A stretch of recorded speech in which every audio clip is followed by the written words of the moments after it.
பாப்பான் காலை நக்குவதை விட வெள்ளக்காரங்கால நக்கலாம் அவன் சாக்ஸ் போட்டிருப்பான்னா இது எப்படி? திராவிடம் என்றால் திருடன் என்றுதான் வருது. திருட்டு திருட்டு உருட்டு, கையில் கிடைச்சதெல்லாம் சுருட்டு, மொத்தமா சேர்த்தால் திராவிடம். இந்த நாட்டை ஆள ஒருவனுக்கு கூட ஆட தகுதி இல்லை. இந்த நாட்டில் இல்லாத முதலமைச்சர் கருணாநிதி வீட்டிலேதான் இருக்கிறார்னு நீ தேடுனா யாருன்னு சொல்லு. ஈவேரான்னு சொல்லி பழகு. வாழ்த்துக்கள். ஏன் இந்த நாடு இருப்பதற்கு காரணம், இந்த நாடு நன்றாக வளர வேண்டும் என்றால் ஒரே நாடு, ஒரே மொழி, ஒரே இனம், ஒரே கட்சி, ஒரே தேர்தல், ஒரே மதம் என்று இருக்க வேண்டும் என்று எழுதுனது இருக்கு. எவனாவது ஆதாரங்களும் காட்டு. இப்ப யாரு RSS, யாரு BJP, பி டீம் பெருமக்களை பதில் சொல்லு. நாம் தமிழர் கட்சியில் இருந்து கொஞ்சம் பேர் விலகி போய் திமுக சேர்றாங்க. அத திமுக இருந்தே கொஞ்சம் பேரை சேர்த்து நிறைய பேர் சேர்றாங்கன்னு காட்டுறாங்க. காட்டிட்டு போட்டோம். ஆனால் எந்த கட்சியிலிருந்து விலகி வந்து சேர்ந்தார்கள் சொல்ல முடியல. ஏன்? நாம் தமிழர் என்று பெயரை உச்சரிக்கவே பயம். இப்போ கண்டவர்கள் எல்லாம் எப்படி?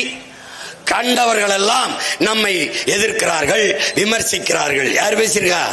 மாண்புமிகு நம்ம ஐயா முதல்வர் ஸ்டாலின் அவர். விடம் என்றால் என்ன? விஷம். குடித்தால் என்ன பண்ணுவாய்? செத்து போவாய். திராவிடம் தீராத கொடிய விஷம். அதுக்கு ஓட்டு போட்டால் என்ன செய்வாய்? அப்பவும் செத்துத்தான் போவாய். பெரியாரை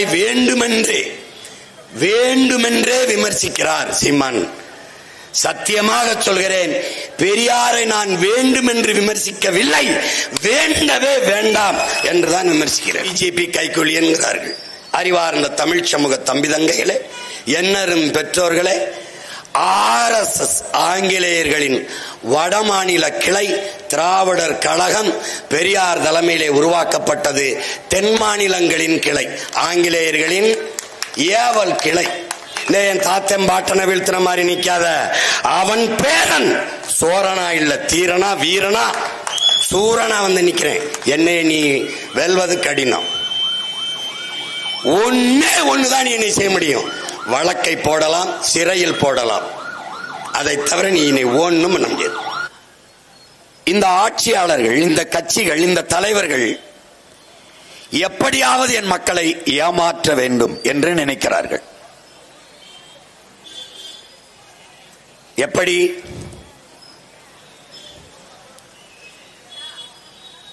கட்சி அரசியல், தேர்தல் அரசியல் தான் நீண்ட காலமாக இந்த நிலத்தில், தமிழ்நாட்டில் மட்டுமல்ல, இந்திய பெருநிலத்திலே, இந்திய துணைக்கண்டத்திலே இந்த அரசியல் தான் கட்டமைக்கப்பட்டிருக்கிறது.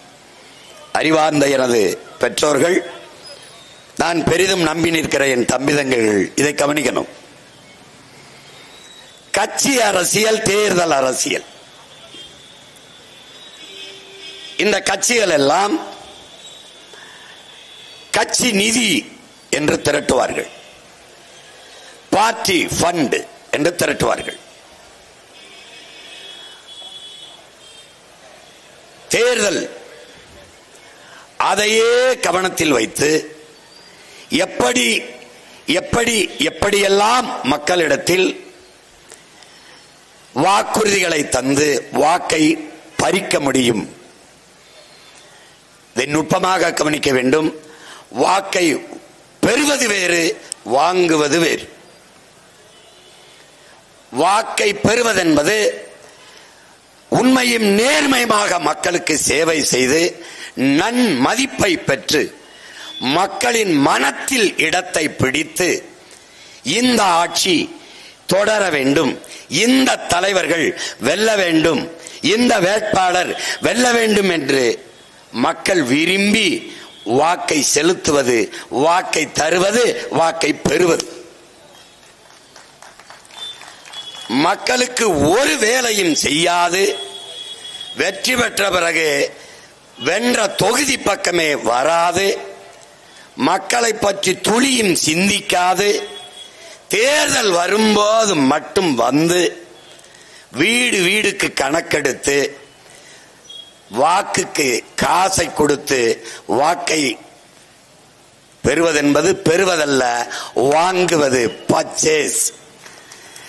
நீண்ட காலமாக இந்த நிலத்தில் இந்த கட்சிகள் வாக்கை வாங்கிக் கொண்டிருக்கிறார்கள். என் மக்கள் விற்று கொண்டிருக்கிறார்கள். நாம் நோட்டை வாங்கிக் கொண்டு ஓட்டை விற்கிறோம்.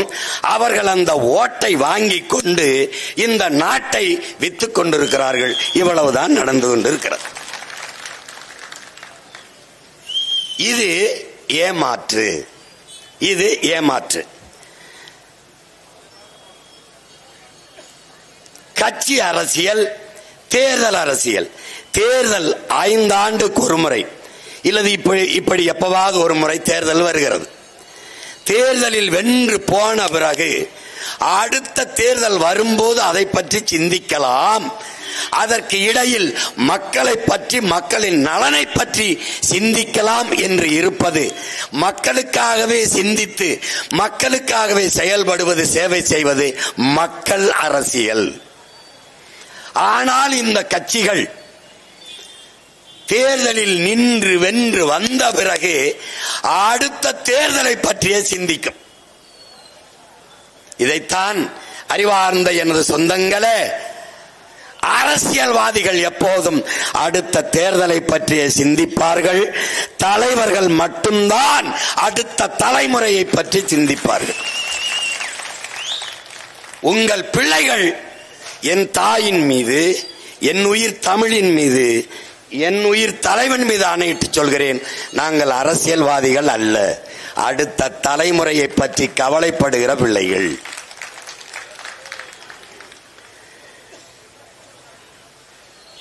தேர்தல் அரசியல் எப்படி? பெண்கள் ஓட்ட வாங்கணும், என்ன செய்யலாம்? பெண்கள் அதிகமா யாருக்கு ஓட்டு போடுறாங்க? சரி, அப்ப என்ன பண்ணலாம்? பெண்கள் ஓட்டு திமுகவுக்கு போடுறதில்ல. ஏன்? புருஷன் குடிக்கிறான், புள்ள குடிக்கிறான், குடிச்சு குடும்பத்தை நாசம் பண்றான், பொண்டாட்டி தாலி இருக்கிறான், ஆத்தா கழுத்துல இருக்க தாலி அத்துக்கிட்டு போய் குடிக்கிறான், குடிக்க காசு இல்லைன்னா மனைவியை கொலை பண்றான், சொத்தை விற்கிறான். இப்ப என்ன செய்யலாம்னு கோபத்தில் இருக்கிறாங்க. அதனால திமுகவுக்கு போடுறதில்ல. அப்ப என்ன செய்யலாம்? குடும்ப தலைவிக்கு 1000. இது என்னது? தேர்தல் அரசியல். இந்த இளைஞர்கள், இளம் பெண்கள், கல்லூரியில் படிக்க போற பெண்கள் யாருக்கு ஓட்டு போடுறாங்க? இளைஞர்கள் மொத்தமும் சீமானுக்கு ஓட்டு போடுகிறார்கள், நாம் தமிழர் கட்சிக்கு போடுகிறார்கள்.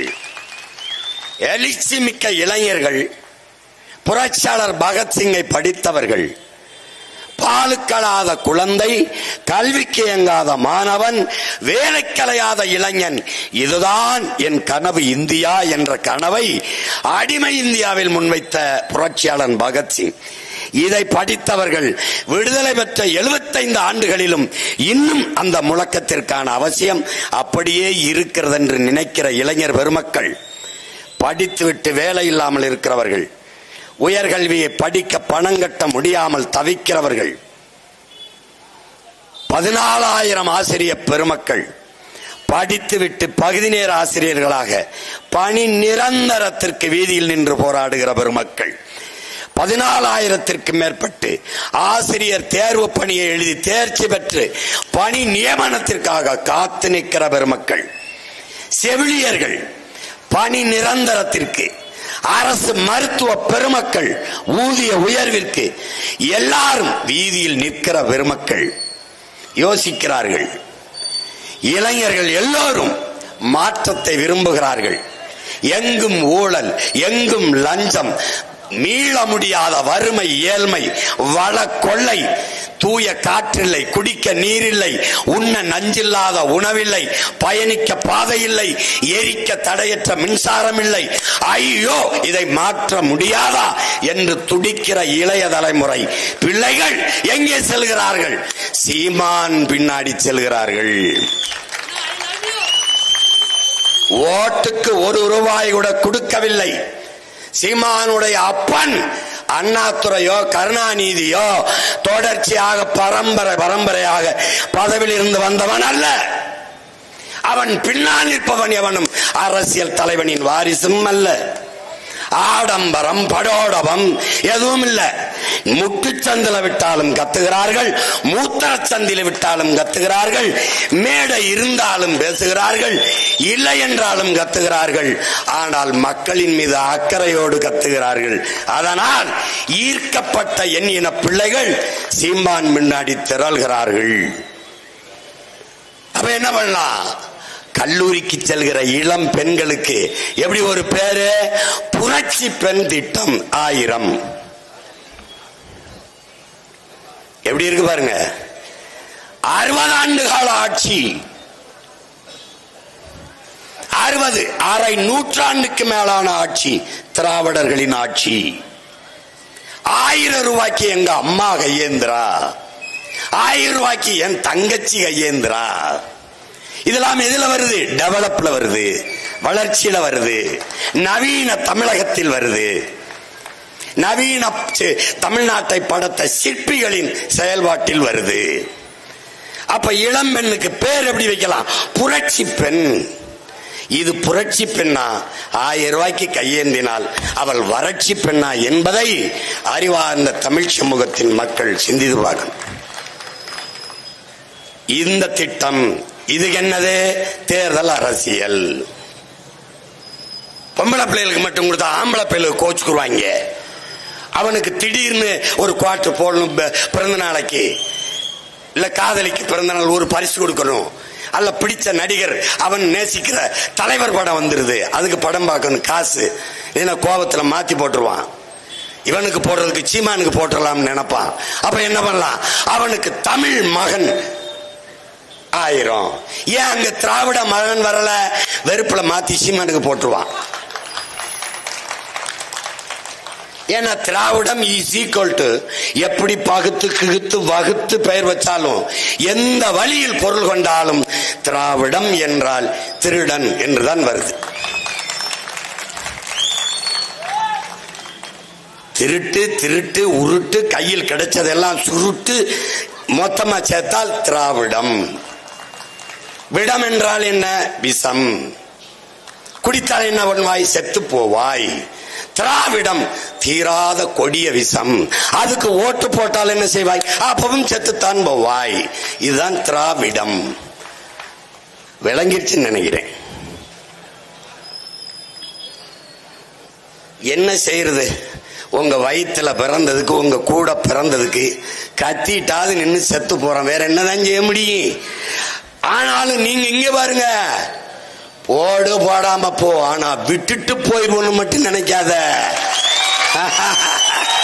இங்க பாரு, ஆண்டு கொண்டு இருப்பவன் ஆண்டவன் எல்லாரும் விட்டு போயிட்டான். ஆனால் சிங்க மகன் நின்னு நேருக்கு நேரு, நெத்திக்கு நெத்தி வா. திராவிடனா தமிழனா? எப்படி மோதுறான் பாரு. திராவிடனா தமிழனா சண்டை. இப்ப இதெல்லாம் என்ன? தேர்தல் அரசியல். ரேஷன் கார்டுக்கு பொங்கலுக்கு 5000 தேர்தல் அரசியல். 2500 தேர்தல் அரசியல்.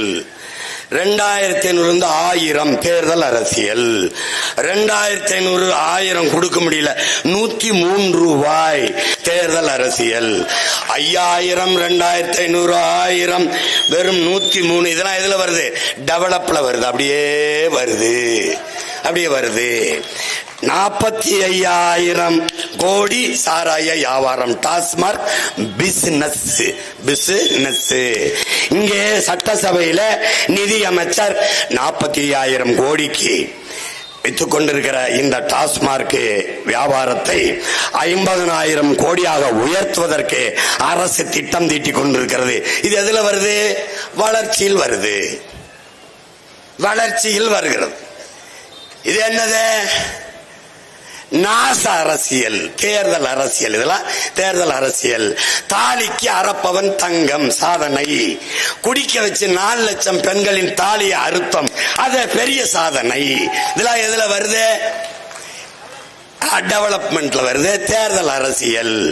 இந்த அரசியலில் கட்சி அரசியல், தேர்தல் அரசியலை தீய வைத்து கொளுத்தி விட்டு மக்கள் அரசியலை நோக்கி செல்வதுதான் தமிழ் தேச அரசியல்.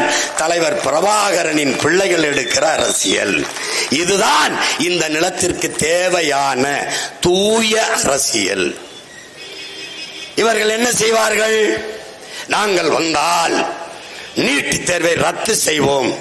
எது? ஏமாற்று, ஏமாற்று. அவனுக்கு தெரியும் ரத்து செய்ய முடியாதுன்னு. ஏன்? கொண்டு வந்தவனே அவன் தான். என்ன சிரிக்கிற? நீட்டு தேர்வை கொண்டு வந்தது யார்? காங்கிரஸ் பெருமக்கள். கூட இருந்து கும்மி அடித்தது யார்? திராவிட திருவாளர்கள். என் தங்கச்சி அனீஸ் பேசினா பாருங்க, பாத்திமா. என்னையே கொண்டு வந்தது யாரு? ஐயாதான். கொடிய ஆள் தூக்கி சட்டத்தை கொண்டு வந்தவர்கள் காங்கிரஸ் பெருமக்கள். கூட இருந்து கையெழுத்திட்ட பெருமக்கள் திருடர்கள் முன்னேற்ற கழக திருவாளர்கள். சிஐஏ ஐயாக்கள் தான். ஜிஎஸ்டி சரக்கு மற்றும் சேவை வரி. இதுல ரொம்ப அழகானது என்ன தெரியுமா? சரக்குக்கு மட்டும் இல்லை வரி. எப்படி? இந்த சரக்கு மற்றும் சேவை வரி கொண்டு வந்தவர்கள் இவர்கள்தான். அதை கூட இருந்து அனுமதித்த பெருமக்கள் இந்த திராவிட முன்னேற்றக்காரர்கள். எது ஒன்று, எது ஒன்று சொல்லு, எது ஒன்று சொல்லு.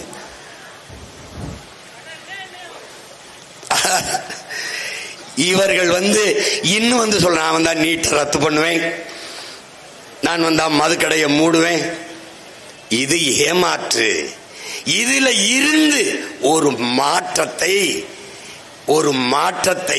உருவாக்க நினைக்கிற உங்க பிள்ளைகள். இப்ப உதாரணம் பாருங்க, அண்ணா பல்கலைக்கழகத்துல ஒரு தங்கை படிக்க போற பல்கலைக்கழக வளாகத்திற்குள் நம் தங்கைக்கு பாதுகாப்பு இல்ல. நடந்துருச்சு, தெரியாம நடந்துருச்சுன்றான் வச்சுக்க. தங்கச்சி ஒரு குற்றப்பதிவை கொடுக்கிறார். இந்த மாதிரி என்னை பாலியல் தொந்தரவு பண்ணிட்டான், வன்கொடுமை செஞ்சிட்டான். இங்க இருக்கிற என் தங்கச்சிமார்கள், என் உடன் பிறந்தார்கள், யாருக்கும் வராத துணிவு ஒரு தங்கைக்கு வந்தது. உண்மையிலேயே புரட்சி பெண் அந்த மகள்தான்.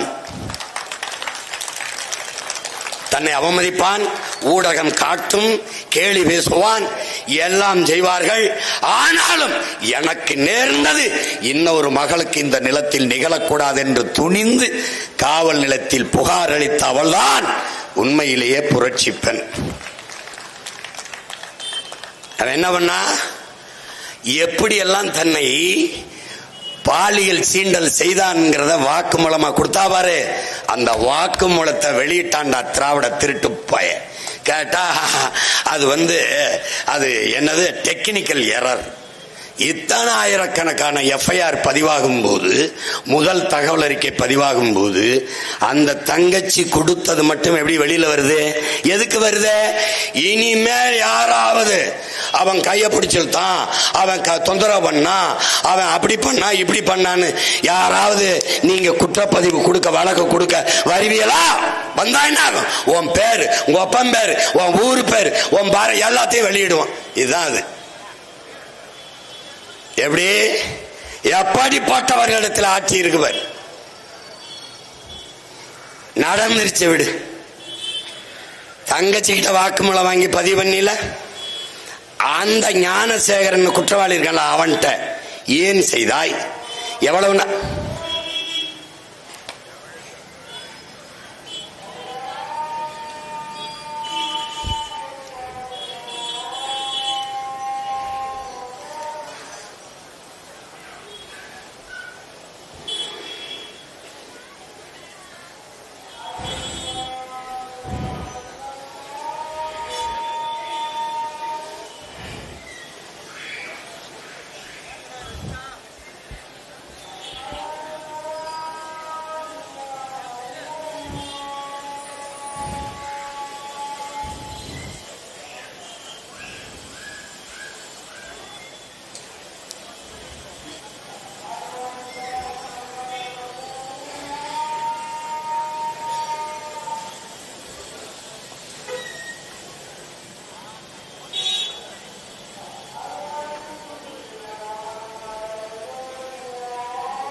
அந்த குற்றவாளி இடத்திலே ஒரு வாக்குமூலத்தை பெற்று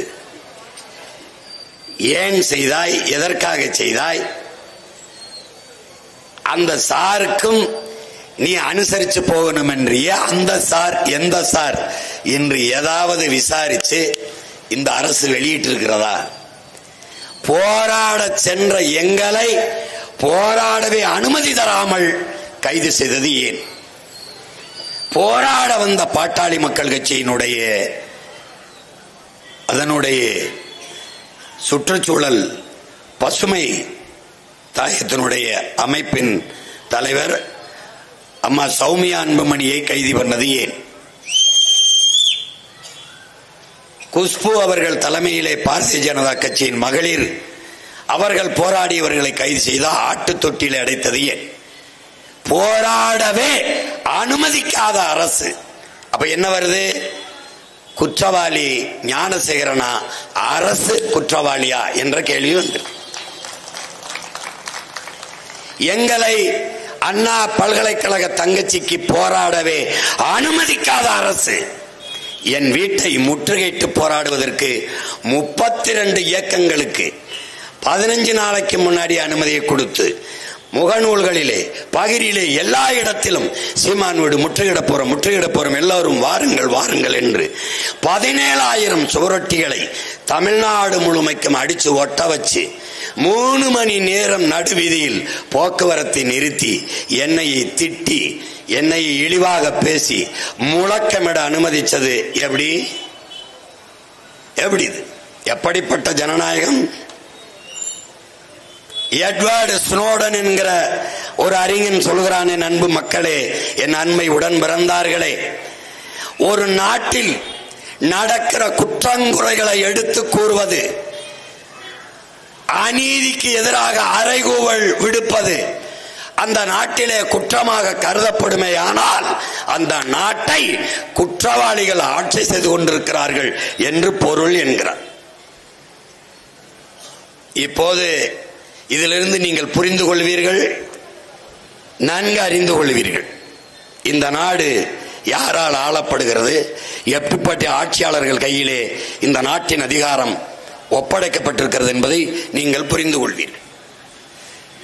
இந்த கட்சி அரசியல், தேர்தல் அரசியலில் இருந்து மக்கள் அரசியலை நோக்கி பயணிப்பதுதான், கொண்டு செல்வதுதான் நம் எல்லோருக்கும் இருக்கிற பெரிய கடமை. அதைத்தான் உங்கள் பிள்ளைகள் செய்து கொண்டு இருக்கிறோம். இங்கே பேசிய எல்லாம் நேத்தெல்லாம் பெரியாரை வேண்டுமென்றே விமர்சிக்கிறார் சீமான். சத்தியமாக சொல்கிறேன், பெரியாரை நான் வேண்டுமென்று விமர்சிக்கவில்லை, வேண்டவே வேண்டாம் என்றுதான் விமர்சிக்கிறேன். இந்த பெருமக்கள் எல்லோரும் என் உடன் பிறந்தார்களே, பெரியார் பெரியார் பெரியார் என்று பேசுகிறார்கள். பெரியார் பேசியதை பேச மறுக்கிறார்கள். என்னை RSS பிஜேபி கைக்கூலி என்கிறார்கள். அறிவார்ந்த தமிழ் சமூக தம்பிதங்கைகளே, என்னரும் பெற்றோர்களே, RSS ஆங்கிலேயர்களின் வடமாநில கிளை திராவிடர் கழகம் பெரியார் தலைமையிலே உருவாக்கப்பட்டது. தென் மாநிலங்களின் கிளை, ஆங்கிலேயர்களின் ஏவல் கிளை. எப்படி சொல்ற சீமான்? RSS காரர்கள் சங் பரிவார் ஜனசங்கத்தில் இருந்தவர்கள் விடுதலைக்காக போராடல. பகத்சிங் போல தூக்கலை தொங்கல.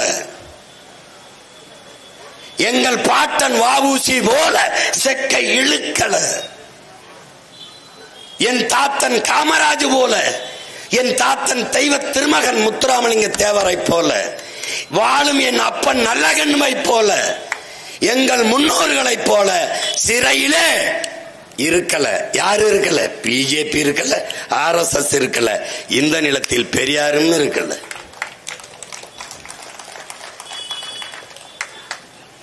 உனக்கு சந்தேகமா இருக்க?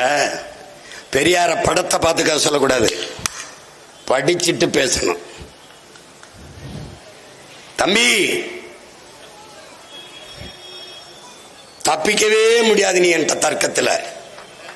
நீ வானா என்னன்னு சொல்லுவேன், நீ ஆனா இதான் சொல்றேன்னு சொல்லுவேன். ஏன்? என் முன்னவர்களின் மொத்த அறிவையும் என் முன்னவர்களின் மொத்த வீரத்தையும் மொத்தமா வாங்கி ஒத்தையா நிக்கிறேன். பார்த்து பேசணும். நீ என் தாத்தன் பாட்டனை வீழ்த்தின மாதிரி நிக்காத. அவன் பேரன் சோரனா இல்ல தீரனா வீரனா சூரனா வந்து நிக்கிறேன். என்னை நீ வெல்வது கடினம். ஒண்ணுதான் நீ செய்ய முடியும். வழக்கை போடலாம், சிறையில் போடலாம். அதை தவிர நீ ஒண்ணும் பண்ண முடியாது.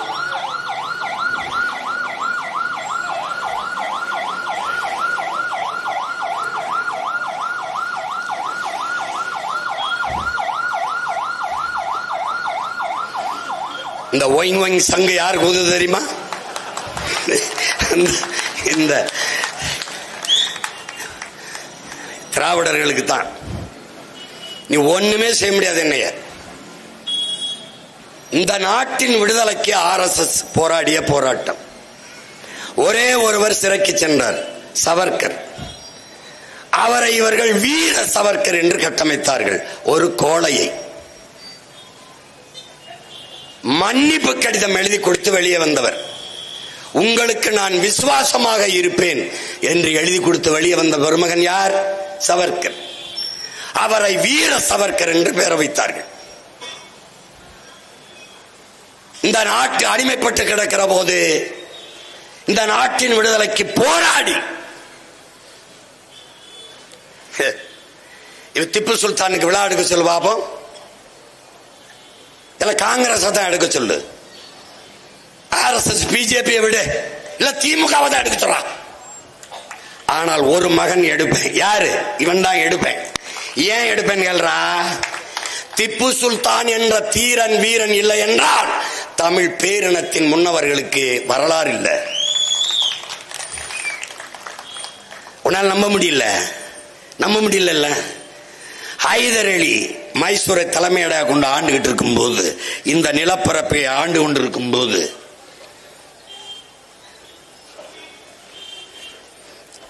அல்லா கவனி, வெள்ளக்காரன் வந்து வீழ்த்திட்டான். எங்க பாட்டி ஆண்டு கொண்டிருந்த எங்க முத்துவடுகநாத் தேவர், எங்க பாட்டன் ஆண்டு கொண்டிருந்த சிவகங்கை வீழ்த்தி கைப்பற்றிட்டான். எங்க பாட்டனை கொன்னு விட்டான். கணவன் செத்து கிடக்கிறான் கோயில் வாசல்ல. எங்க பாட்டங்க மருதிருவர் வீர பெரும்பாட்ட 2 பேரும் என் பாட்டிக்கு தளபதி. பெரிய மருது சின்ன மருது கொன்னுட்டான்னு தெரிஞ்சிருச்சு. 5 வயசு குழந்தை வெள்ளச்சி தூக்கிக்கிட்டு எங்க அப்பத்தா ஓடுறா. தளபதி 2 பேரும் வேணாங்கிறான். போகாத. வெள்ளக்காரன் எதிர்பார்த்திருப்பான், எப்படியும் வேலுநாச்சியார் புருஷனை பார்க்க வருவான், போகாதங்கிறான். என் பாட்டங்க பேச்ச மீறி புருஷனை எப்படியும் கடைசியா பார்த்து நம்ம உடலைன்ட்டு போறா, மாறுவேடத்துல போறா.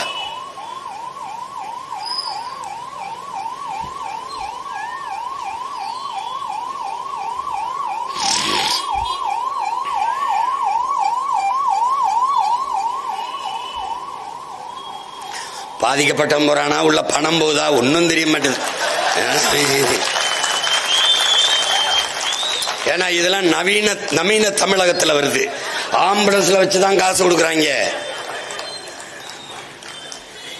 இப்ப நம்ம அப்பத்தா போறா, கணவனை பார்க்க வருவான்னு சுத்தி நிக்கிறான் வெள்ளக்காரன். பார்த்துட்டான், வேலுநாச்சியார்னு விரட்டுறான். தப்பிச்சு போறா. போகும்போது ஒருத்தி காட்டுல ஆடு மேய்ச்சிக்கிட்டு இருக்கா. அவ பேரு என்ன? உடையாள். வெள்ளக்காரன் குதிரையில போய் வேலுநாச்சியார் இந்த பக்கம் இருந்தாளா? ஆமா. எந்த பக்கம் போனா? சொல்ல முடியாதுங்கிற. வாழ உருவுறா, இடுப்பு கீழே வெட்டுறா, 2 துண்டா விழுகிறா. என் பாட்டியை, அந்த வீர மரத்தியை காட்டி கொடுக்காமல் 2 துண்டாக வெட்டி விழுந்ததால் வெட்டு உடையால் காளியாகி தமிழ் மக்களால் குலதெய்வமாக வழங்கப்படுகிறார் இன்னும் என் ஊர்ல. அதனால வெட்டுடையால் காளி என்று அவளுக்கு பேரு. நல்லா கவனிச்சுக்க. அந்த பாட்டி போய் கணவனின் உடல் மேல என்ன சத்தியம் செய்யறா? இழந்த நிலத்தை போரிட்டு நான் மீட்பேன், இது சத்தியம் என்று தன் கணவனின் உடல் மீது சத்தியம் செஞ்சு போனா. போய் இன்னொரு தாத்தன் கோபால் நாயக்கர் கிட்ட போய் தஞ்சம் புகிறா. தன் மகளாக அவன் அடைக்கலம் கொடுத்து வைக்கிறான். அங்கிருந்து ஹைதர் அலிக்கு கடிதங்கள் எழுதுகிறா. படை உதவி கேட்டு நம் பாட்டி பல கடிதங்கள் பதில் இல்ல. 4 வீரர்கள் நேரடியாக ஹைதர் அலியை பார்க்க சென்றுகிறார்கள். சென்று அங்க போய் நிற்கும் போது ஹைதர் அலி எங்க வேலு நாச்சியார் வரலையா என்று கேட்கிறார். அந்த 4 பேர்ல ஒரு படை வீரன் முன்னாடி 2 அடி வந்து தலைப்பாகையை கலட்டி விட்டு முடியை விரித்து விடுகிறாள் நம் பாட்டி வேலு நாச்சியார். அந்த நொடியில் இருந்த ஹைதர் அலி இடத்துல உறுதியிலே பேச தொடங்குகிறாள் நம் பாட்டி. என் தாய்மொழி உருதை ஒரு தமிழ் மகள் இவ்வளவு அழகாக பேசுகிறார்களே என்று நெகிழ்ந்த ஹைதர் அலி தன் மகளாக அப்படி ஏத்துக்கிறான். எங்கேயும் செல்லாதே மகளே, என் கோட்டையிலின் அரண்மனையில் இரு என்று தங்க வைத்து அங்கேயே வைத்து பாதுகாக்கிறான். நம் பாட்டியின் குலதெய்வம் ராஜராஜேஸ்வரி. இவன் இஸ்லாமியன், உருவ வழிபாட்டை துறந்தவன், ஏக இறைவன் அல்லாஹ்வை ஏற்றுக்கொண்டவன், நபியின் மொழியை வழியாக ஏற்றுக்கொண்ட ஹைதர் அலி தன் அரண்மனைக்குள் நம் பாட்டிக்கு பாட்டியின் குலதெய்வம் ராஜராஜேஸ்வரி கோயிலை கட்டி கொடுத்து நீ வழிபடு மகளே என்றார். இத வேலுநாச்சியார் பேரம் பேசாம வெட்டி பைய எவன்டா பேசுவான் இந்த நாட்டுல, நான் தான்டா பேசுவேன். அன்று அங்கு இருந்து பல ஆயிரம் வீரர்களை நம் பாட்டிக்கு படைக்கு அனுப்பி அதிலே பீரங்கி படையை என் உடன் பிறந்தார்களே, பீரங்கி படையை ஹைதர் அலி நம் பாட்டிக்கு கொடுக்கிறார். அந்த பீரங்கி படையின் தளபதியாக தன்னுடைய 19 வயது மகன், ஒரே மகன் திப்பு சுல்தானை, மகனே நம் வீர பாட்டியார் நம் ராஜா மாதா வேலு நாச்சியார் படையின் கீழே இருந்து நீ சண்டை செய் என்று வாழ்த்தி அனுப்பி அந்த படையை வைத்து இழந்த நிலத்தை போரிட்டு மீட்ட மரத்தி நம்முடைய பாட்டி தமிழன் இன வரலாற்றிலே இழந்த நிலத்தை மீட்டவள் நம் பாட்டிதான். அதற்கு பிறகு நேரு ரத்தம் நேரடி வாரிசு நம் உயிர் தலைவன்.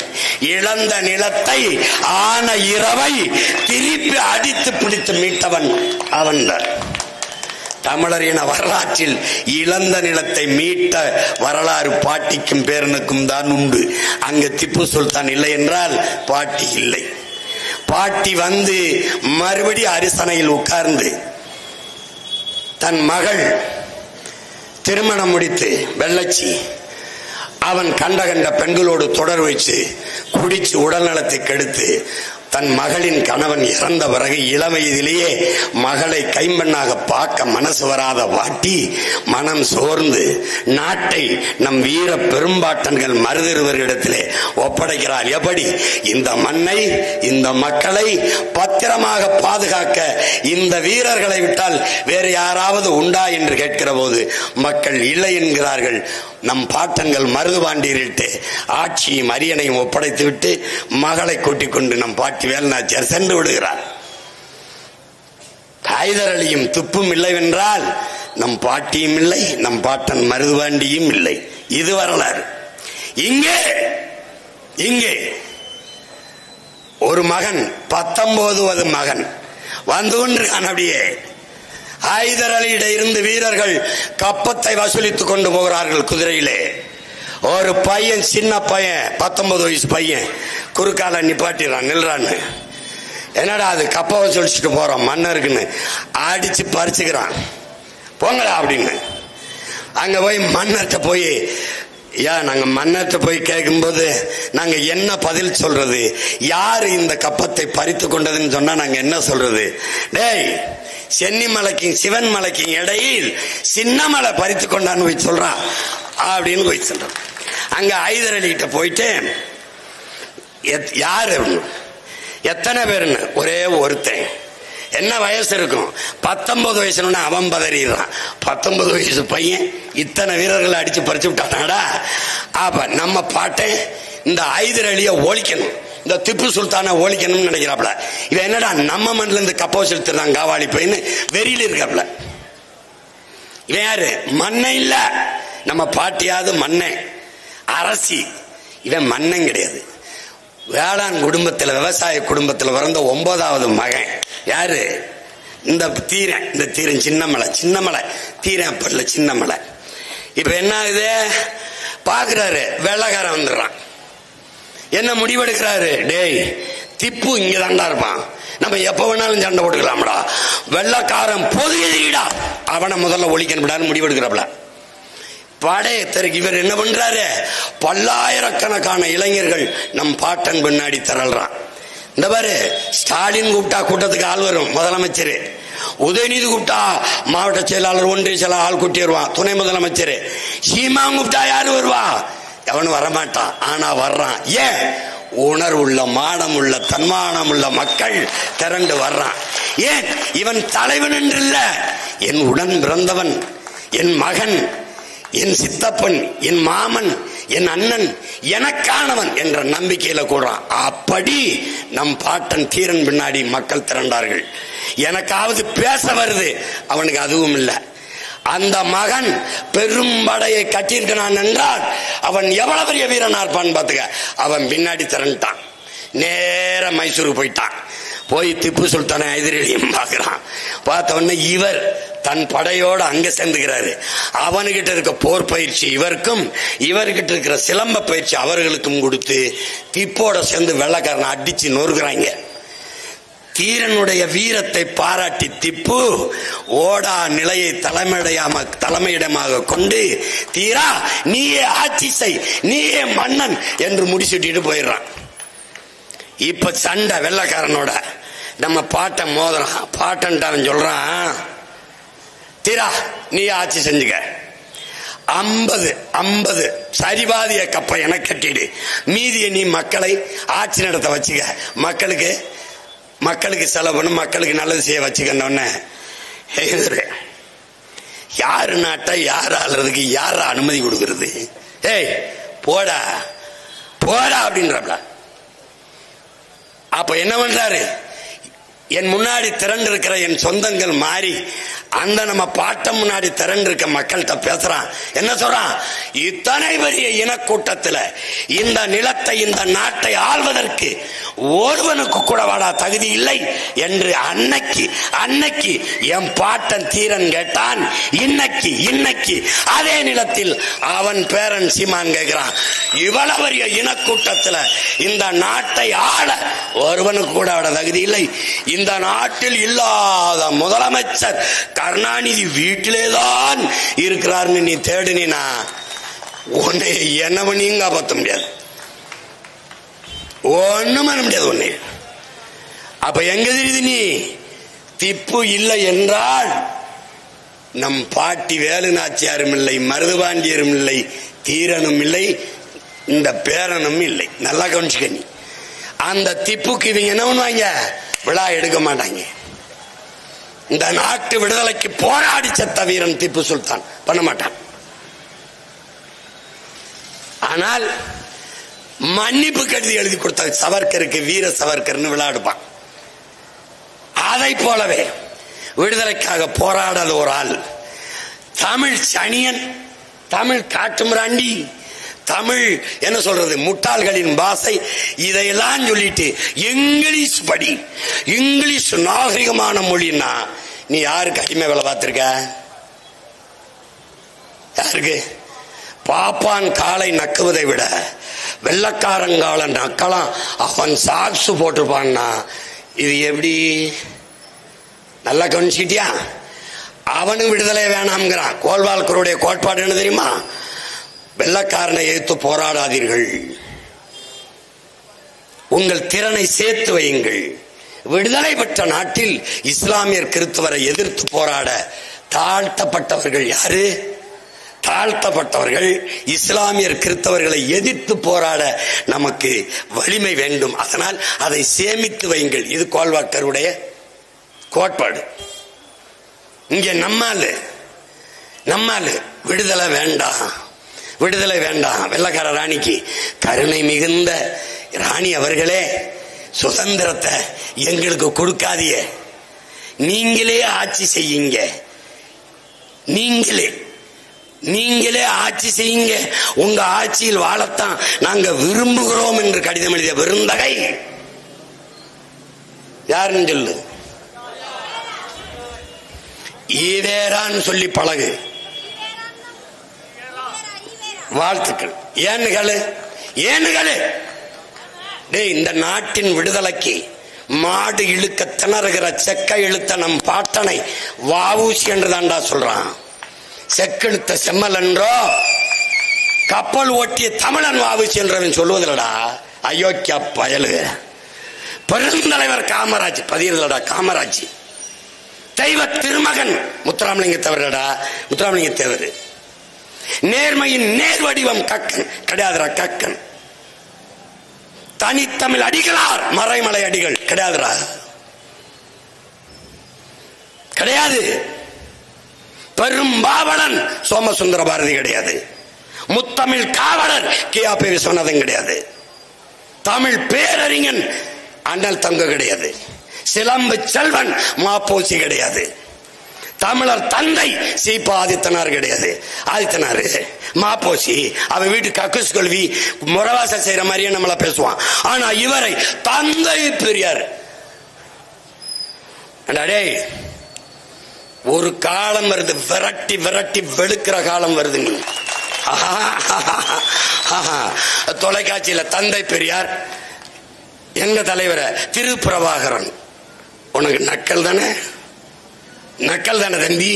சரியாக இன்னும் 1.5 ஆண்டுகள் 2026 படைப்போம் புதிய அரசியல் வரலாறு என்று கிளந்தழுகிற தமிழ் தேசிய பிள்ளைகள்கிட்ட. தம்பி நீ என்கிட்ட தப்பிக்க முடியாது. தம்பி தப்பிக்கவே முடியாது. ஏன்? 800 ஆண்டுகளா என் இனம் தாங்கி வந்த வலி, வேதனை, காயம், கவலை, கனவு எல்லாத்தையும் தூக்கி நிக்கிற பிள்ளைகள் இங்க நிக்கிறவன். நீ தப்பிக்கவே முடியாது.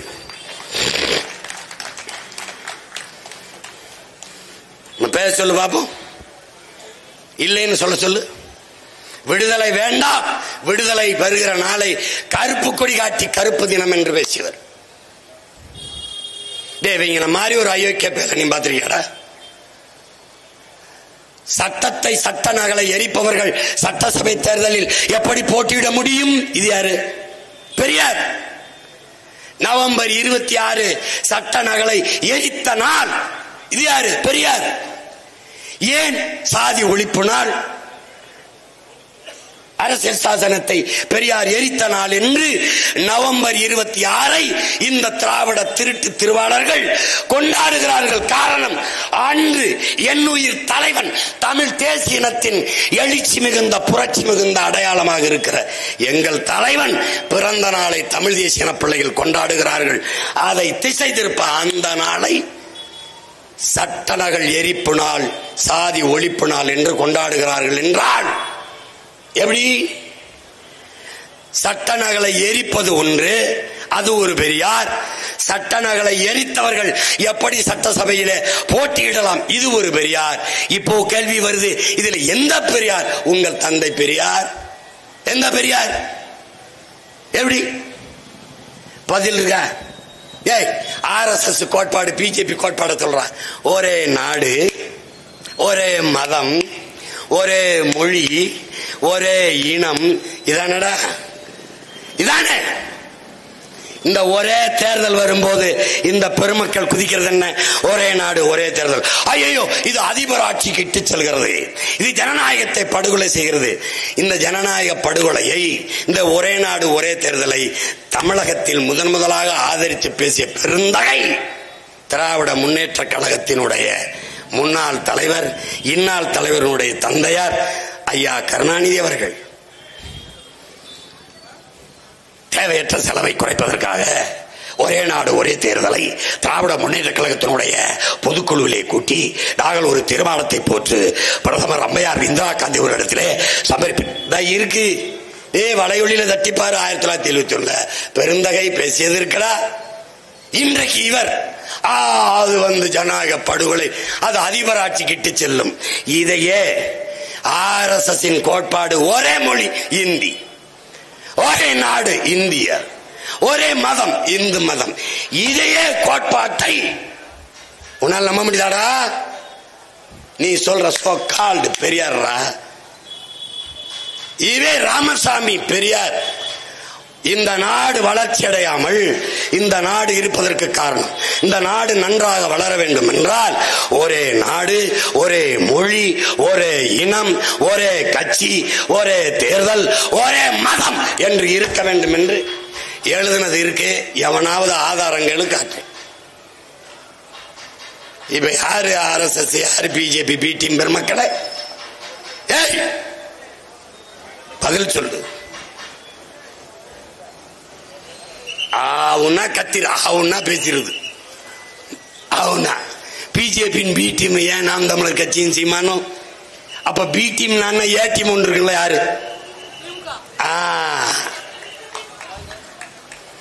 எப்படி ஒழிக்கணும்? அவங்கள ஒழிக்கணும்.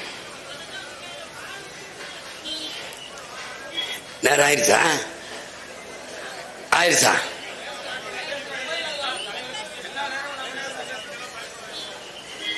அதுக்கு பயப்படல. நாளைக்கு கூட்டத்துக்கு தரமாட்டாங்க. அதான்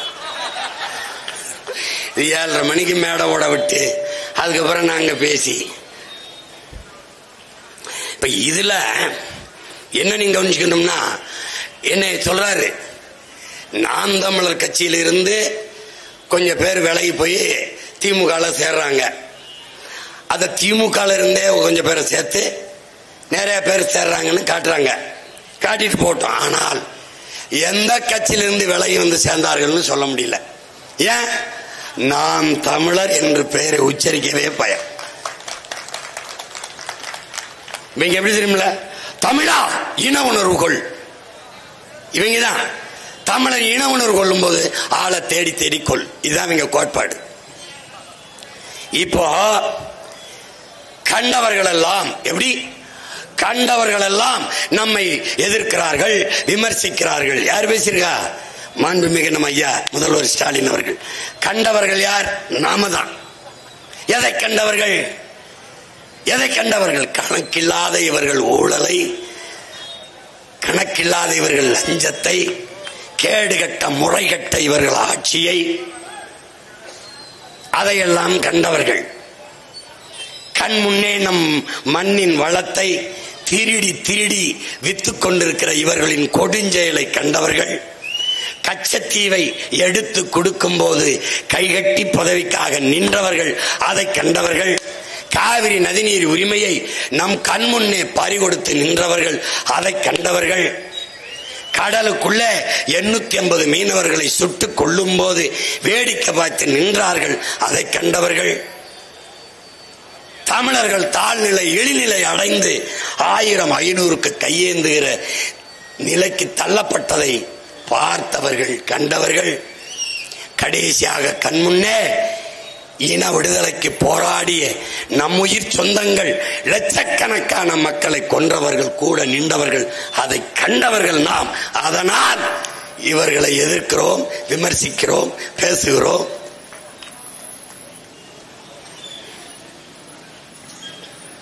சாதாரண ஆட்கள் இல்லை இவர்கள். இந்த சீமானவன் தம்பியலும் பேசுறாங்க, ஓட்டு கேட்க மாட்டேங்கிறாங்க.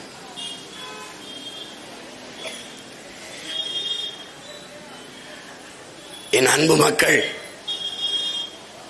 என் தம்பி அவ்வக்கர், என் தங்கச்சி அனீஸ் எல்லாரும் பேசினாங்க. பேசிக்கொண்டிருக்கும் போது பாங்கொலி கூட கேட்டது. என் மக்கள்கிட்ட நீங்க எனக்கு ஓட்டு போடுங்கன்னு நான் கேட்கல. ஆனால் ஏக இறைவனிடம் 5 முறை இறையச்சத்தோடு துவா செய்றீங்க, தொழுகிறீங்க. இந்த பாவப்பட்ட இந்த பிள்ளைகளுக்கு ஒரு வெற்றி கிடைக்க வேண்டும் என்பதற்காக ஒரு நொடி எங்களுக்காக எல்லாம் வல்ல ஏக இறைவனிடத்திலே ஒரு நொடி எங்களுக்காக துவா செய்யுங்கள். எங்களுக்கு நீங்க ஓட்டு போடுங்க, போட வேணாம் சொல்லல. இந்த பாவப்பட்ட பிள்ளைகளுக்கு ஒரு முறை வெற்றியை கொடு அல்லாஹ் என்று எங்களுக்காக ஒரு நொடி 5 வேளை தொழுகையில் ஒரு நொடி எங்களுக்காக துவா செய்யுங்கள். வேற ஒன்றும் நாங்கள் கேட்கவில்லை. அறிவார்ந்த பெருமக்கள், என் அன்பு சொந்தங்கள், ஒரு இடத்துல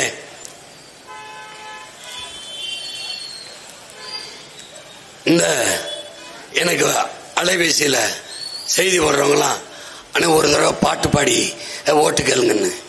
இங்க பேசுறதுக்கே தொண்டை தகர டப்பால உருக்கி விட்ட மாதிரி கரகரன்னு இருக்கு. இதுல பாட்டு வேற பாடி ஓட்டுக்கள் என்றாங்க.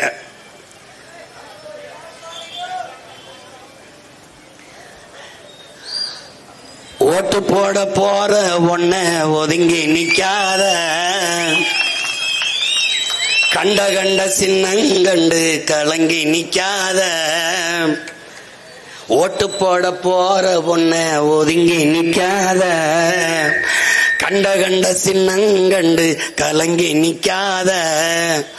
உழைக்கும் மக்கள் சின்னம் அது ஒளி வாங்கி சின்னம். உழைக்கும் மக்கள் சின்னம் அது ஒளி வாங்கி சின்னம். நாளோறும் பாடுபட்டோம் ஆனாலும் துன்பப்பட்டோம், யாராருக்கும் ஓட்ட போட்டோம், ஓட்டாண்டி ஆகி புட்டோம். இந்த நிலை மாற நான் வேற என்ன கூற, இந்த நிலை மாற நான் வேற என்ன கூற. ஓட்டு போட போற பொண்ணு ஒதுங்கி நிக்காத, கண்ட கண்ட சின்னங்கண்டு கலங்கி நிக்காத. உழைக்கும் மக்கள் சின்னம் அது ஒளி வாங்கி சின்னம். முயற்சி எடுக்க வேணும், முடிவு பண்ணி பார்க்க வேணும். ஏன் மக்கள் எல்லாம் ஒன்னா சேர்ந்து ராசாக்கா மைக்கு சின்னத்தில ஓட்டு போடணும் ஐயாக்கா. முயற்சி எடுக்க வேணும், முடிவு பண்ணி பார்க்க வேணும். மாற்றம் வரணும் பாரு, மாற்றம் வரணும் பாரு. நாட்டு மக்கள் நல்லா இருக்க நாளும் உழைப்பதாரு. அந்த எண்ணம் கொண்ட சின்னத்தில ராசாக்கா நாம எல்லாருமே ஓட்டு போடணும் ஐயாக்கா. என் அன்பு சொந்தங்களே, என் அருமை உடன் பிறந்தார்களே, மாற்றத்திற்கான சின்னம், மக்களின் முன்னேற்றத்திற்கான சின்னம், நாளோறும் உழைக்கிற பாட்டாளி மக்களின் வாழ்க்கை மேம்பட இருக்கிற ஒரே சின்னம் மைக்கு சின்னம். அதற்கு வாக்கு செலுத்தி என் உயிர் தங்கை சீதா லட்சுமி அவர்களை வெற்றி பெற செய்யுங்கள். இந்த மண்ணில் பிறந்த ஒவ்வொருவரின் பிறவி கடமை என்பதை உணர்ந்து இந்த தேர்தலிலே எங்களுக்கு வாக்கு செலுத்துங்கள். தமிழ் தாய் வாழ்க, தலைவர் பிரபாகரன் வாழ்க.